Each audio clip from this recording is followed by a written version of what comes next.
Entonces el dragón se airó contra la mujer y fue a combatir al resto de sus hijos, los que guardan los mandamientos de Dios y tienen el testimonio de Jesús. Apocalipsis 12:17. Este es el versículo de memoria de esta lección. Como introducción, veremos que los temas del gran conflicto y del santuario celestial están inseparablemente entrelazados con el tema de la ley de Dios y de su sábado como día de reposo establecido por Dios y el último mensaje a la humanidad. En primer lugar, vamos a ver la ley. La ley de Dios es tan santa como Él mismo. Es la revelación de su voluntad y el reflejo de su carácter, la expresión de su amor y sabiduría. La armonía de la creación depende del perfecto acuerdo de todos los seres y las cosas animadas e inanimadas con la ley del Creador. No solo ha dispuesto Dios leyes para el gobierno de los seres vivientes, sino también para todas las operaciones de la naturaleza. Todo obedece a leyes fijas que no pueden eludirse. Por eso también son llamadas leyes inexorables. Pero mientras que en la naturaleza todo está gobernado por leyes naturales, solamente el hombre, entre los moradores de la tierra, está sujeto a la ley moral, ya que Dios le dio la facultad de comprender sus requerimientos y distinguir entre el bien y el mal, para que reconociese la justicia y la benevolencia de su ley y su sagrado derecho sobre él. Y del hombre se exige obediencia. Por cuanto la ley moral de los 10 mandamientos es un reflejo del carácter de Dios, sus principios no son temporales ni sujetos a las circunstancias, sino que son absolutos, inmutables y de validez permanente para la humanidad. Por ello creemos en la perpetuidad de la ley. El hecho de que Lucifer y sus ángeles pecaran provee evidencia de la presencia de la ley aún antes de la creación de la tierra. Porque si Dios no perdonó a los ángeles que pecaron, sino que arrojándolos al infierno, los entregó a prisiones de oscuridad para ser reservados al juicio, dice 2 de Pedro 2:4. Además, Patriarcas y Profetas, en la página 17, dice, hablando de la rebelión de Lucifer en el cielo: mientras aseveraba tener perfecta lealtad hacia Dios, insistía en que era necesario que se hiciesen cambios en el orden y las leyes del cielo para asegurar la estabilidad del gobierno divino. Esto es una prueba de que la ley existía ya en ese tiempo, antes de que existiese la Tierra como planeta habitable y tampoco ningún ser humano. A nuestros primeros padres no dejó de advertírseles el peligro que les amenazaba. Mensajeros celestiales acudieron a presentarles la historia de la caída de Satanás y sus maquinaciones para destruirlos. Fue la desobediencia a los justos mandamientos de Dios lo que ocasionó la caída de Satanás y de sus huestes. Cuán importante era entonces que Adán y Eva honrasen aquella ley, único medio por el cual es posible mantener el orden y la equidad. La ley existía mucho antes de que Dios le diera el decálogo a Israel. Cuando Dios creó a Adán y a Eva, a su imagen, implantó en sus mentes los principios morales de la ley, haciendo que para ellos el acto de cumplir la voluntad de su Creador fuese algo natural. Más tarde, Dios dijo que Abraham oyó mi voz, guardó mi precepto, mi mandamiento y mis leyes. En Génesis 6:5. Obviamente se está refiriendo a leyes de transmisión oral, aunque pudiera haber habido algún registro escrito, pero antes de la proclamación en el Sinaí, los 10 mandamientos y otras leyes eran conocidos por los seres humanos. Moisés enseñó los estatutos y las leyes de Dios antes del Sinaí. Éxodo 16 y 18:16. Los 10 mandamientos eran conocidos mucho antes del Sinaí y tenemos muchas citas en Génesis que demuestran esto. Por ejemplo, Génesis 35, 7 al 9, Génesis 35, 1 al 4, Génesis 18, 19, Génesis 4, 8 al 11, 39, 7 al 9, 19, 1 al 10, 44, 8, 12, 11 al 20 y 20, 1 al 10, y también el capítulo 27 de este libro. Dicho libro revela que antes que Dios proclamara los 10 mandamientos en el monte Sinaí, la gente se daba cuenta de que los actos que ésta prohíbe eran malos. Esta comprensión general de la ley moral muestra que Dios proveyó a la humanidad con el conocimiento de los 10 mandamientos. Ahora, en el monte Sinaí, Dios proclamó y promulgó su ley de forma directa y muy impresionante en términos claros y sencillos, y lo hizo así a causa de las transgresiones, como lo afirma Gálatas 3:19. Y Romanos 7:13 aclara aún más. Entonces, ¿para qué sirve la ley? Fue añadida a causa de las transgresiones, a fin de que por el mandamiento el pecado llegase a ser sobremanera pecaminoso, dice Pablo. Tan solo si lograban distinguir con gran claridad la ley moral de Dios, podrían los israelitas, que habían pasado un largo período de esclavitud en Egipto, viviendo en medio de la idolatría más crasa y la corrupción, volverse conscientes de sus transgresiones, descubrir su impotencia y comprender su necesidad de salvación. La ley es un reflejo del carácter de Dios. Es grande, justa y buena. Es santa también.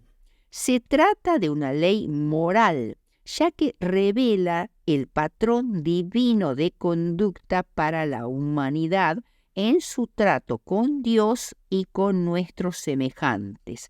Define claramente al pecado como transgresión de la ley. Además, es una ley espiritual, por lo cual únicamente los que son espirituales y tienen el fruto del Espíritu pueden obedecerla. Las leyes humanas se refieren únicamente a los actos externos, pero la ley divina, en el Salmo 119:96, dice, refiriéndose a ella, amplio sobremanera es tu mandamiento. ¿Por qué? Porque abarca nuestros pensamientos más secretos, nuestros deseos y emociones. Por ello, la transgresión de la ley comienza en el corazón. Además, es una ley positiva. El decálogo es mucho más que una corta serie de prohibiciones, sino que cada precepto negativo tiene una dimensión positiva. Por ejemplo, el sexto mandamiento que dice no matarás tiene como su aspecto positivo promoverás la vida. Es la voluntad de Dios que sus seguidores busquen la forma de promover el bienestar y la felicidad de los que nos rodean. En un sentido profundo, el practicar las buenas nuevas, el predicar las buenas nuevas de la salvación, es una manera de promover la vida física y la vida espiritual, y es la parte positiva del sexto mandamiento, no matarás. Además, es una ley sencilla. ¿Por qué? Porque los 10 mandamientos son profundos, pero son muy sencillos, son tan breves que hasta un niño puede aprenderlos rápidamente de memoria, y a la vez son tan abarcantes que cubren cualquier pecado posible. No hay misterios en la ley de Dios. El intelecto más débil o ignorante puede captar estas reglas. También es una ley de principios. Los 10 mandamientos son un resumen de todos los principios correctos que se aplican a la totalidad de la humanidad de todas las épocas y de todos los lugares de la tierra. Los primeros 4 mandamientos definen nuestro deber para con nuestro Creador y Redentor, y los últimos 6 para con nuestros semejantes, y esta división se fundamenta en los 2 grandes principios fundamentales del amor. Amarás al Señor tu Dios con todo tu corazón y con toda tu alma y con todas tus fuerzas, con toda tu mente, y a tu prójimo como a ti mismo, como dice Lucas 10:27. Y también no podemos ignorar que la ley es un agente de conversión, es un agente en la conversión, porque la ley de Jehová es perfecta que convierte el alma, dice el Salmo 19:7. ¿Y por qué? Porque es el instrumento que el Espíritu Santo usa para llevarnos a la conversión. De este modo, la ley, al convencernos de pecado, de justicia y de juicio, nos encamina hacia Cristo, el único que nos puede ayudar a escapar de nuestra desesperada situación. O sea, la ley es el espejo que nos muestra de una forma clara e imparcial todas nuestras impurezas, nuestros defectos, nuestros pecados. También provee verdadera libertad. Todo aquel que ha pecado, esclavo es del pecado. Juan 8:34. Pero la obediencia a la ley de Dios nos asegura verdadera libertad, libres del pecado y de lo que acompaña al pecado, que es la continua preocupación, la culpabilidad, el remordimiento que desgasta nuestras fuerzas vitales. Por ello, Santiago la llamó la perfecta ley, la de la libertad, en Santiago 10:25.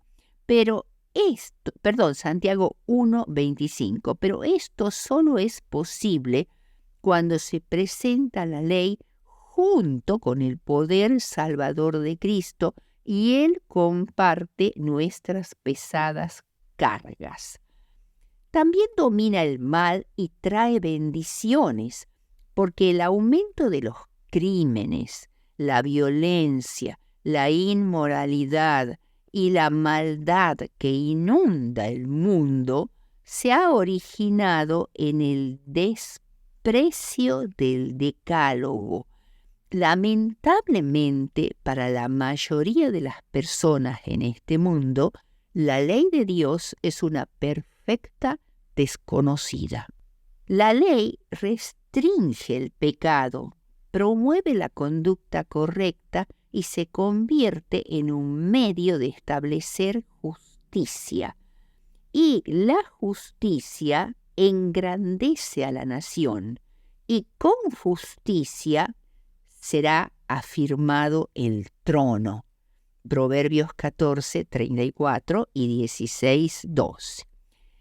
Habiendo terminado en este importante tema de la ley en conexión con el gran conflicto cósmico, que es el tema de todo el trimestre, vamos a ver ahora la relación también del santuario celestial con el conflicto cósmico y con la ley al mismo tiempo.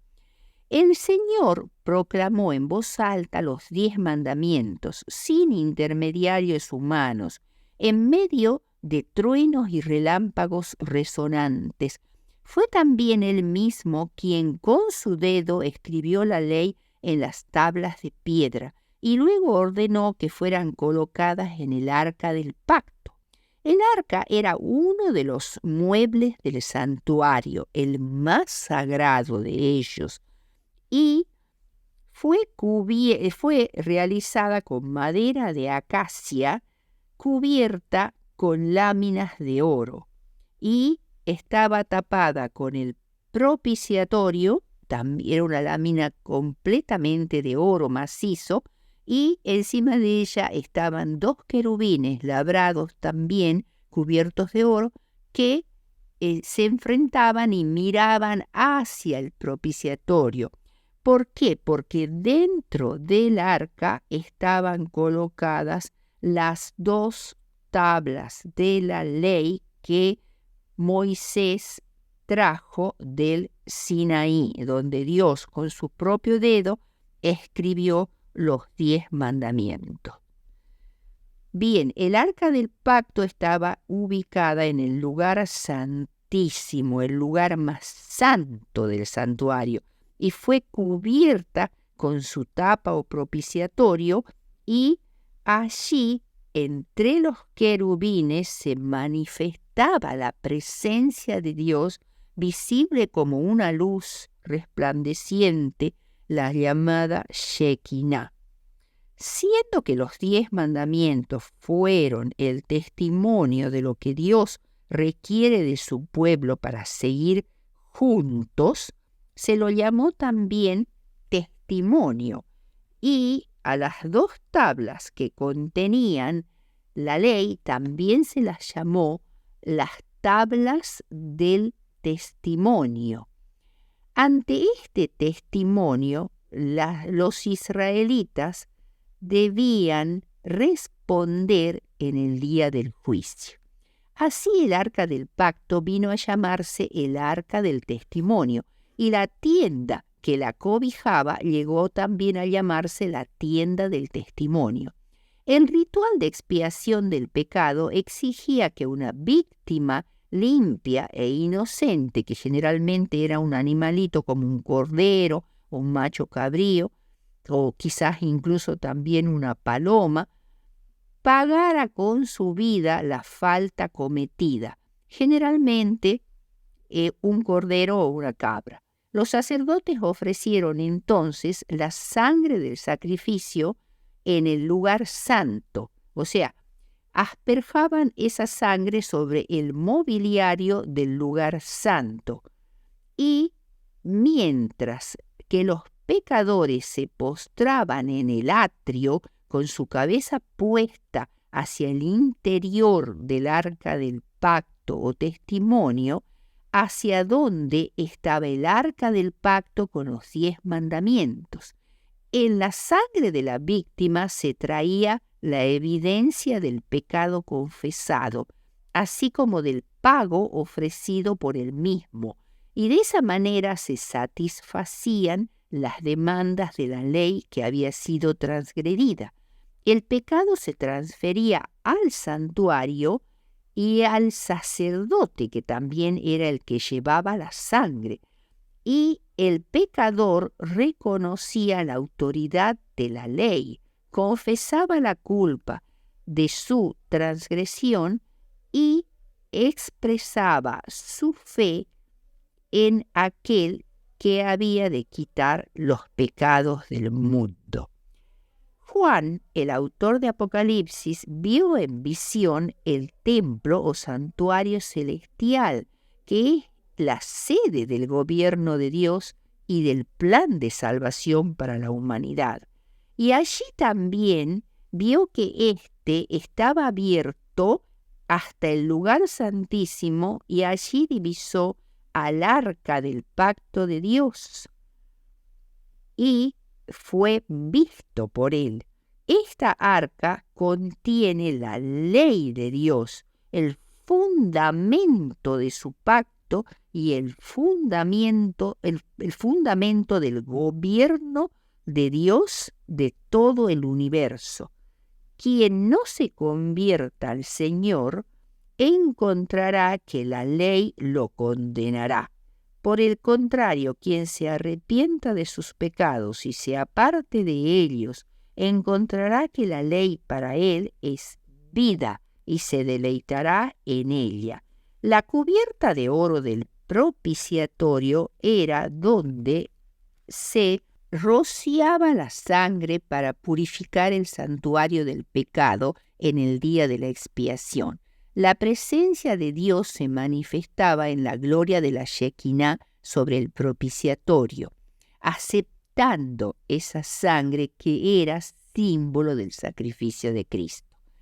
Cada sacrificio ofrecido durante todos los días del año, o sea, el holocausto continuo y los sacrificios que se ofrecían por los pecados diariamente de cada persona particular, revelaba la misericordia de Dios hacia los seres humanos pecadores. Pero el servicio que se llevaba a cabo en el lugar santísimo, que era un solo día del año, el día de la expiación, mostraba otra faceta del plan de salvación. Y es que aunque Dios extiende su misericordia sobre el pecador arrepentido y le provee de la sangre expiatoria para quitar de él su pecado, el servicio en el lugar santísimo demuestra que el pecado se recuerda, no está borrado todavía, se recuerda hasta el día del juicio, el día de la expiación al fin del año. Y allí, con la sangre del macho cabrío que era para Dios, se limpiaba todo el mobiliario del santuario, incluyendo el propiciatorio y el arca, de los pecados que el pueblo había cometido y que habían contaminado el santuario, por la fe en la sangre de Cristo para limpiar el pecado. La ley de Dios en el santuario celestial es el gran original del cual los preceptos grabados en la tabla de piedra y registrados por Moisés en el Pentateuco eran una copia exacta. Veamos ahora el sábado y la ley. La Biblia dice que en el principio la tierra entera estaba envuelta en una tormenta muchísimo peor que cualquiera que azota actualmente nuestro mundo. En medio de impenetrable oscuridad, agua, aire, rocas y tierra se retorcían en un violento y caótico remolino primordial. Entonces Dios habló y las tinieblas huyeron. Volvió a hablar y existió la atmósfera. Aparecieron los continentes, se alzaron las cordilleras y el océano quedó confinado dentro de sus límites. En cada detalle la creación fue un movimiento desde el desorden hacia el orden, del torbellino hacia la calma, del caos hacia el orden perfecto. Al final del tercer día vio Dios que era bueno lo que había hecho. Y lo dijo porque ya existían 4 cosas: la luz, el aire, el agua y la tierra.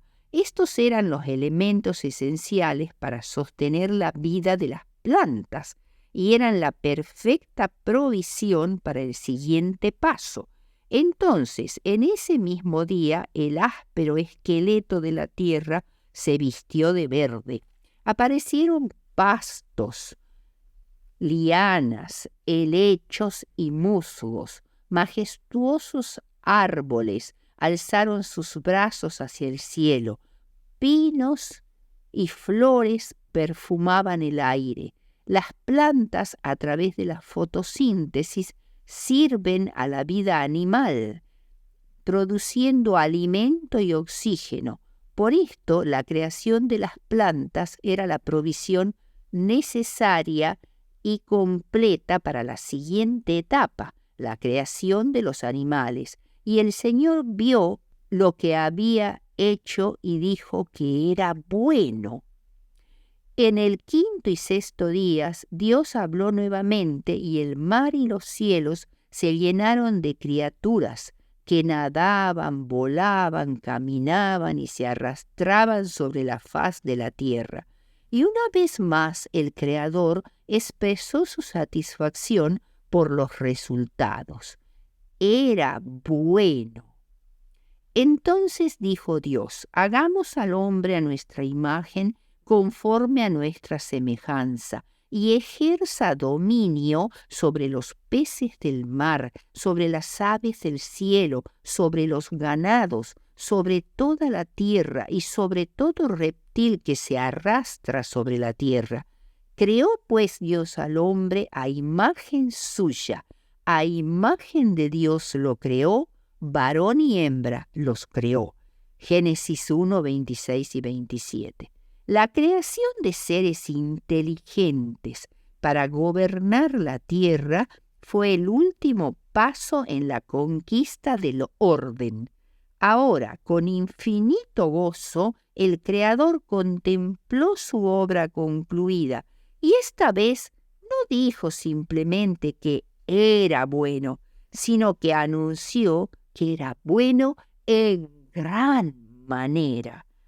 Cada avance comprendido en el proceso implica miles y en algunos casos miles de millones de cambios en la materia prima.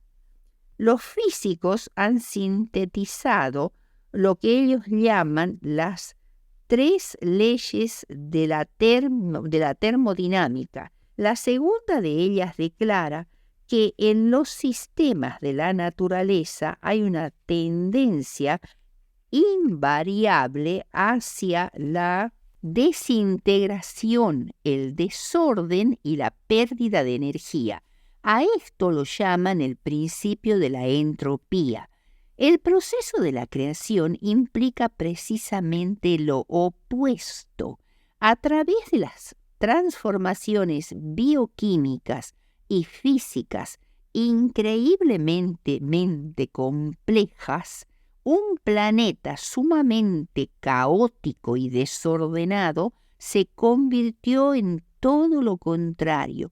Cuando Dios dijo que era bueno en gran manera, fue porque la tormenta había desaparecido, el caos había terminado y toda la tierra era una simbiosis perfectamente integrada y armoniosa. Cada elemento y cada detalle servía a los demás y todos, a una, testificaban del amor y de la infinita sabiduría de Dios. Entonces reposó Dios de todo lo que había hecho. Pero este reposo nada tiene que ver con el cansancio. Es el reposo que hay cuando el orden ha tomado el lugar del caos. Es la paz que sigue a la tormenta. Así fueron acabados los cielos y la tierra y todas sus huestes, y en el séptimo día completó Dios la obra que había hecho, y bendijo Dios el séptimo día de toda la obra que había hecho. Y lo santificó porque en él reposó de toda la obra que él había creado y hecho.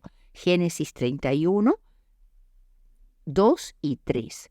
En 7 veces se destaca en estos versículos la idea de que la acción era una obra concluida, una obra terminada, acabada en todos sus detalles. No había nada más que agregársele para que fuera mejor.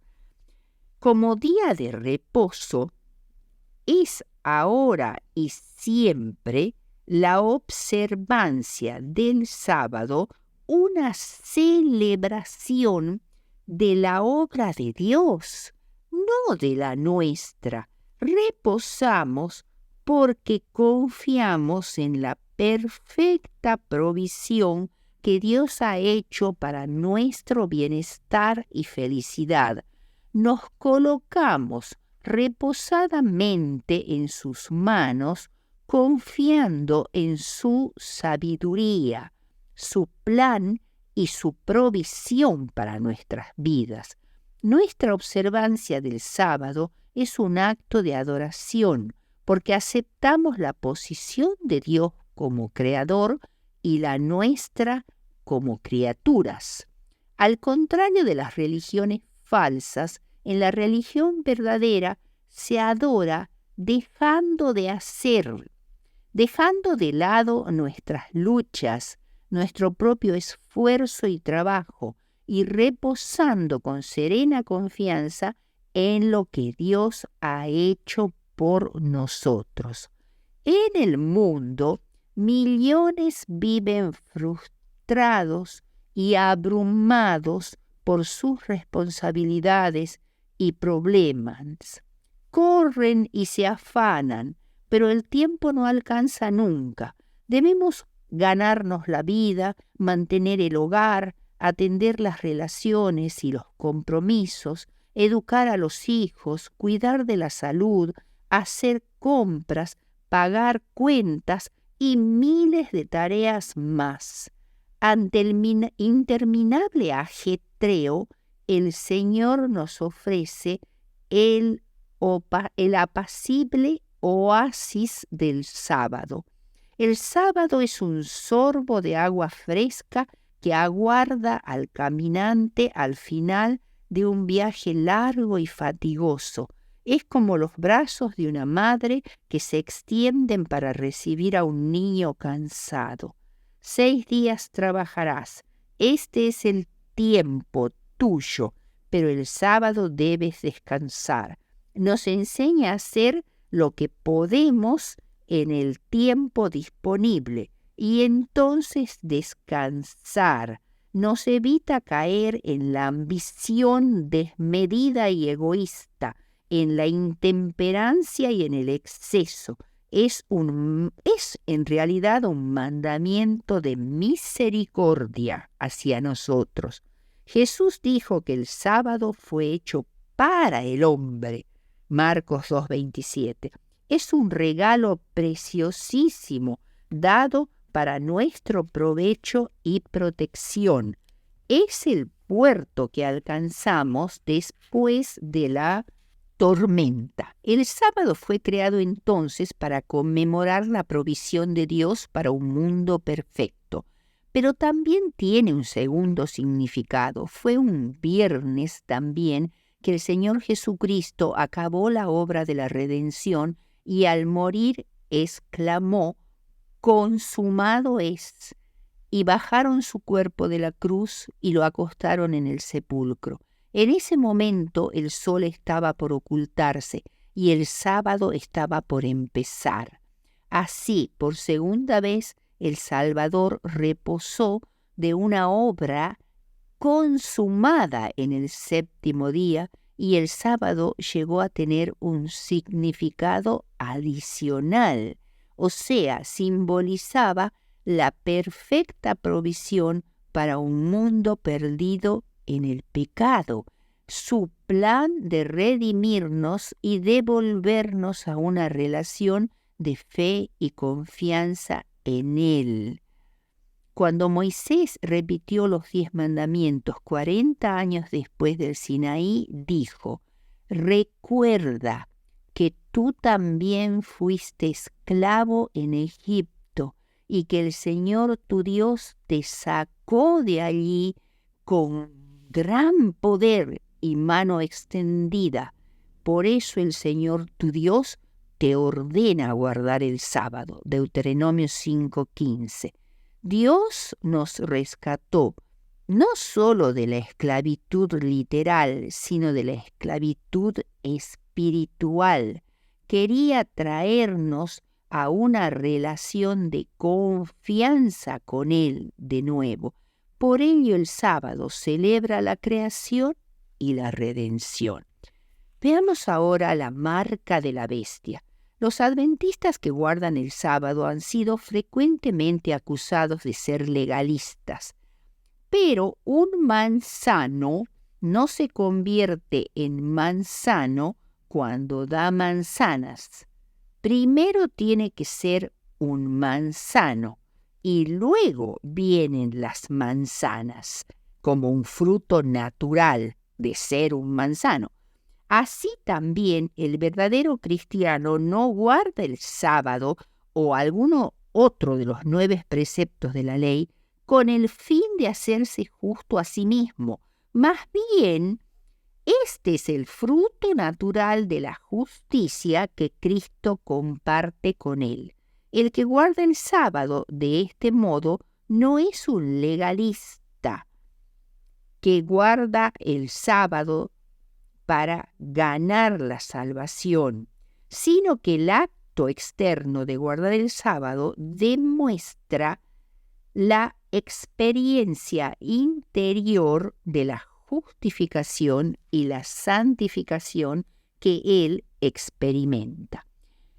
Como el sábado juega un papel vital en la adoración a Dios como Creador y Redentor, no debe sorprendernos que Satanás haya montado una ofensiva total para derribar esta sagrada institución y a los que la obedecen y defiende. Esto es lo que Apocalipsis 12:17 dice: el dragón se fue a hacer guerra contra el resto de la descendencia de la mujer, los que guardan los mandamientos de Dios y tienen la fe de Jesús. En ningún lugar la Biblia autoriza realizar un cambio del día de culto que Dios creó en el Edén y confirmó en el Sinaí. Y esto lo han reconocido cristianos guardadores del domingo, como fue el cardenal católico James Gibbons e incluso Abraham Lincoln, quien reconoció lo siguiente: para cualquiera que considere todo el decálogo como válido como ley moral, el único curso de acción consecuente es convertirse en guardador del séptimo día. Esto lo dijo Abraham Lincoln, presidente de los Estados Unidos. Entonces, ¿cómo surgió la observancia del domingo? Ni Cristo ni ninguno de sus discípulos cambiaron el día de reposo. El cambio del sábado al domingo vino gradualmente. Antes del segundo siglo después de Cristo no hay evidencia ninguna de que los cristianos celebraran reuniones semanales de culto en domingo.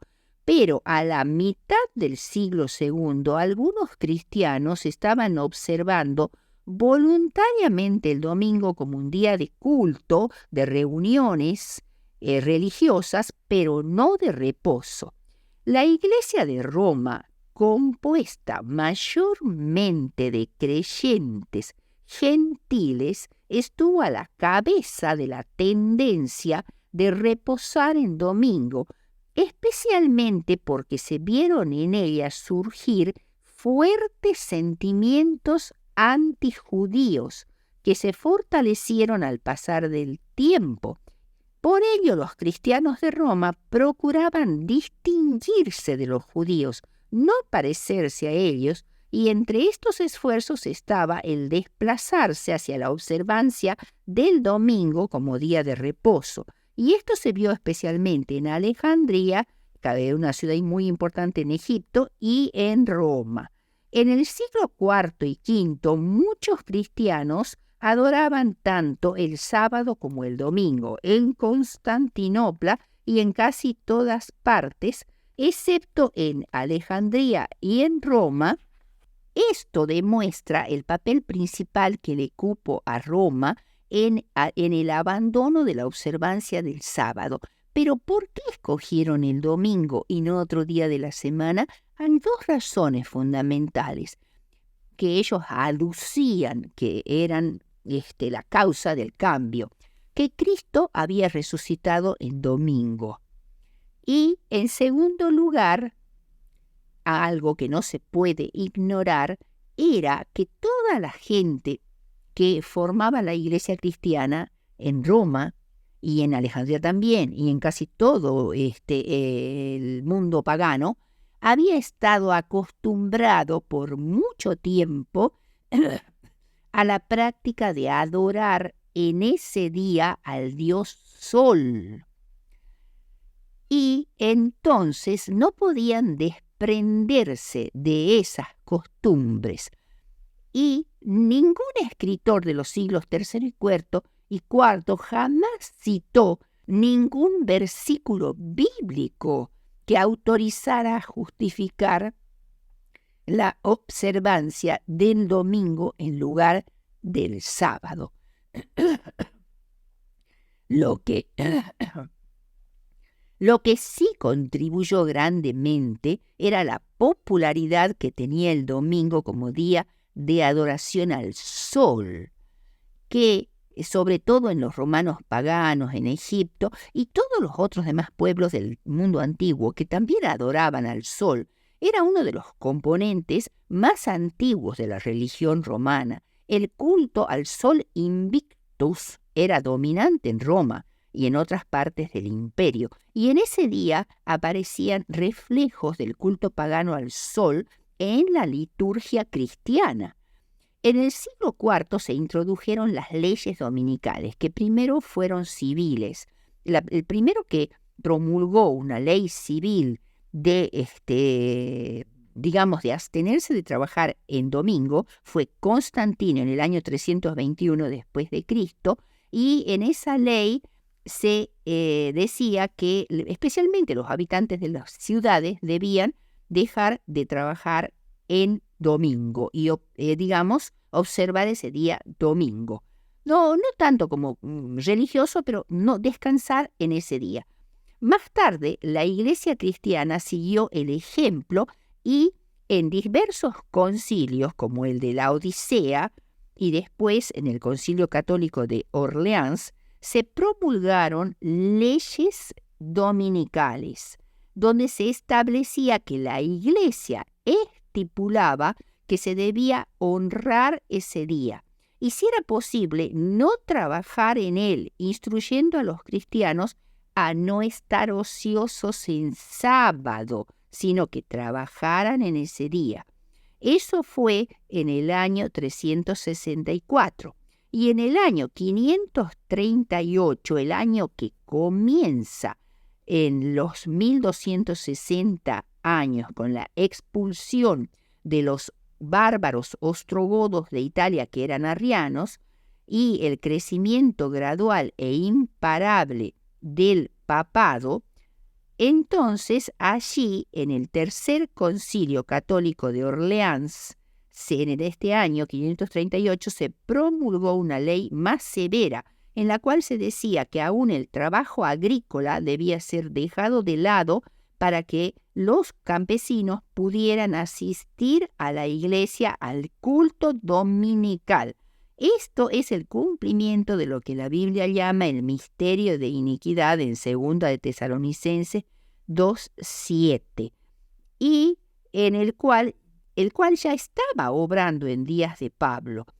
Daniel 7 describe también el mismo proceso llevado a cabo por el poder atacante del cuerno pequeño, que es identificado como el papado, y que procuraría, entre otras cosas, cambiar los tiempos y la ley, como dice Daniel 7:25. En el año 1400 se aseveró que el Papa puede modificar la ley divina, ya que su poder no es humano, sino divino. Dios actúa en él, o más bien él actúa en lugar de Dios.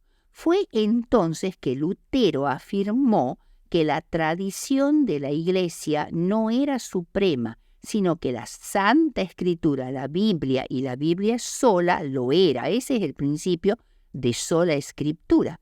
Sin embargo, Lutero no alcanzó a sacar el domingo. Seguía estando sujeto a la autoridad de Roma. En el Concilio de Trento, que llevó del 1545 al 1563 y fue convocado por el Papa para contrarrestar el protestantismo, allí se afirmó que en virtud de la autoridad de la Iglesia, el sábado, el día más glorioso de la ley, ha sido cambiado al día del Señor, domingo. Esta posición es aún mantenida hoy por la Iglesia Católica fuertemente y se apoya en la práctica de las iglesias protestantes que siguen el ejemplo de la Iglesia Católica de observar el domingo como día de reposo en lugar del sábado. Sin embargo, en Isaías 56 y 58 se habla de un movimiento muy importante de restauración del sábado, como un pueblo que surgiría y edificaría los desiertos antiguos, los cimientos de generación en generación, los portillos que estaban rotos, las calzadas que necesitaban ser restauradas. Estaba refiriéndose a la restauración del sábado como día de reposo, en el cual no debía hacerse la voluntad humana, sino la voluntad de Dios, y llamar al sábado delicias, santo, glorioso, y deleitarse en Jehová. Esto también fue acompañado por la proclamación de los mensajes de los 3 ángeles que figuran en Apocalipsis 14, 16 al 12. La proclamación de este mensaje precipitaría un conflicto que abarcará en el futuro al mundo entero. El punto central de la controversia será la obediencia a la ley de Dios y la observancia del sábado. Cada uno deberá decidir si guardará los mandamientos de Dios o los de los hombres. Habrá un pueblo que guardará los mandamientos de Dios y la fe de Jesús, y los que no lo hagan recibirán la marca de la bestia. Ahora bien, ¿qué es la marca de la bestia? Se ha vinculado a la marca de la bestia como la imposición coactiva de la observancia dominical en el tiempo del fin, en oposición al sábado de los 10 mandamientos. La observancia dominical, recordemos, es una institución que la Iglesia romana ha fomentado en el transcurso de su larga carrera como prueba de su autoridad en asuntos espirituales en la Iglesia cristiana. Entonces, es muy importante para ella el establecimiento por ley de la observancia del domingo. El anticristo no es un individuo único, sino un sistema eclesiástico que lleva presente mucho tiempo en la Iglesia. Es el papado. O sea, tenemos que encontrar la marca de la bestia en asociación con el papado.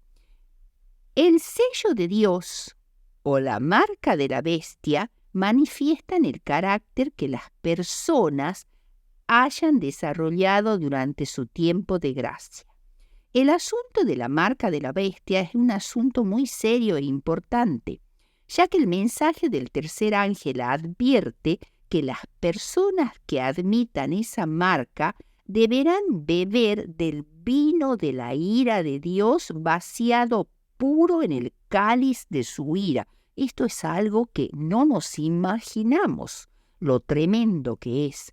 El sábado será la gran piedra de toque de la lealtad. Por tanto, una definición más amplia de la marca de la bestia sería la siguiente.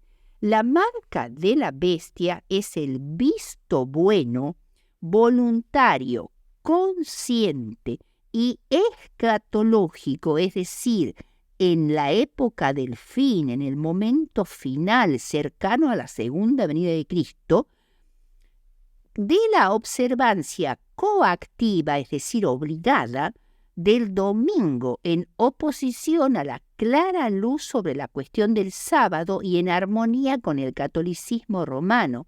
Es la evidencia del carácter personal madurado en oposición a Dios. O sea, la marca de la bestia es un fenómeno mundial. Se va a dar en todo el mundo, en todos los pueblos, en todas las naciones, sean de la religión que sean. Es un fenómeno escatológico, o sea, que se va a dar en relación con los eventos finales de esta tierra, inmediatamente antes de la segunda venida de Cristo, para la cosecha final. Además, está asociada con la indebida adoración de la bestia del mar, que representa al papado, del dragón, que representa a Satanás, y de la imagen de la bestia, que representa al protestantismo apóstata, que tendrá el papel dominante en la imposición de las leyes dominicales. Bien, entonces tiene que ver con el quebrantamiento de los mandamientos de Dios en un estado de rebelión y desobediencia. La marca de la bestia está identificada también con el nombre de la bestia, es decir, las personas que la llevan tendrán un carácter como el de ella. ¿Cómo es ese carácter? Es rebelde a la ley de Dios y es perseguidor del pueblo de Dios.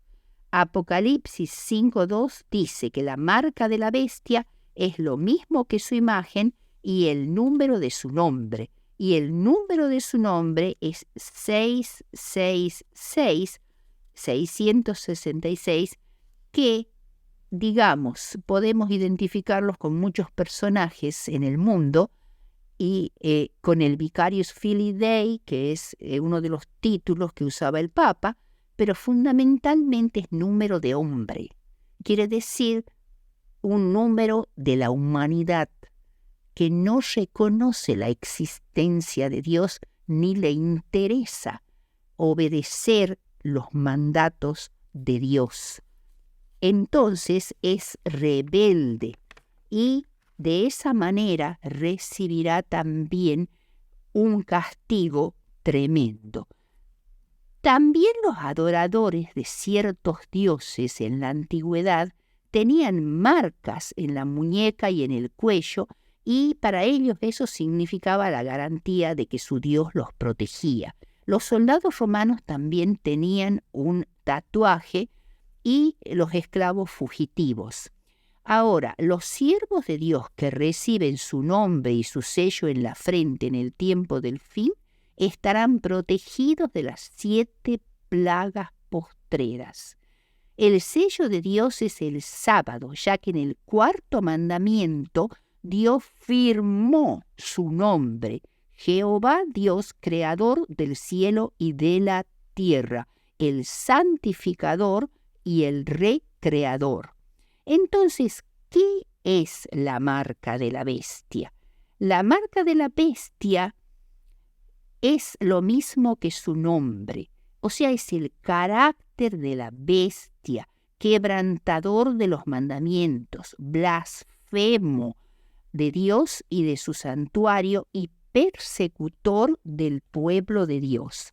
Ahora podríamos preguntarnos, ¿es la marca de la bestia un tatuaje? ¿Es un microchip?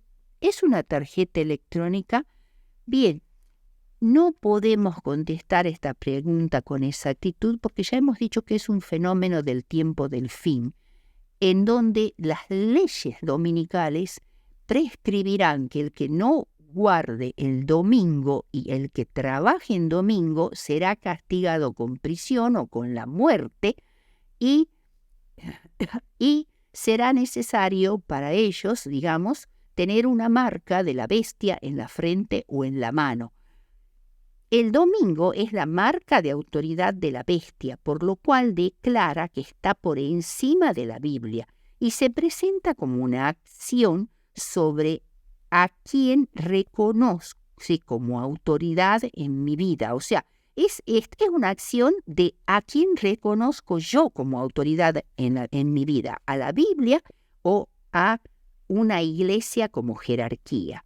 Ahora, ¿qué es en esencia realmente la marca? No lo sabemos. Podemos especular algunas cosas, como decir, posiblemente se use un chip, pero esta no es la marca de la bestia, la cual ya ha definido cuál es su marca. El chip, en realidad, lo que hará es permitirá que las transacciones bancarias se realicen, las de compra y venta. Una tarjeta bancaria es también un chip.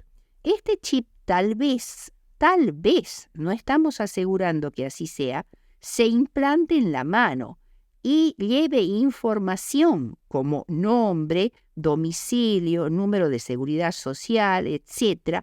Y es un medio para controlar a los que compran y venden, pero no es la marca de la bestia bíblicamente hablando. Creo que la gente se resistiría a un chip que invadiera su privacidad personal, pero no tendría problemas con un chip que solo controle compras o ventas, ya que esto no es un problema moral.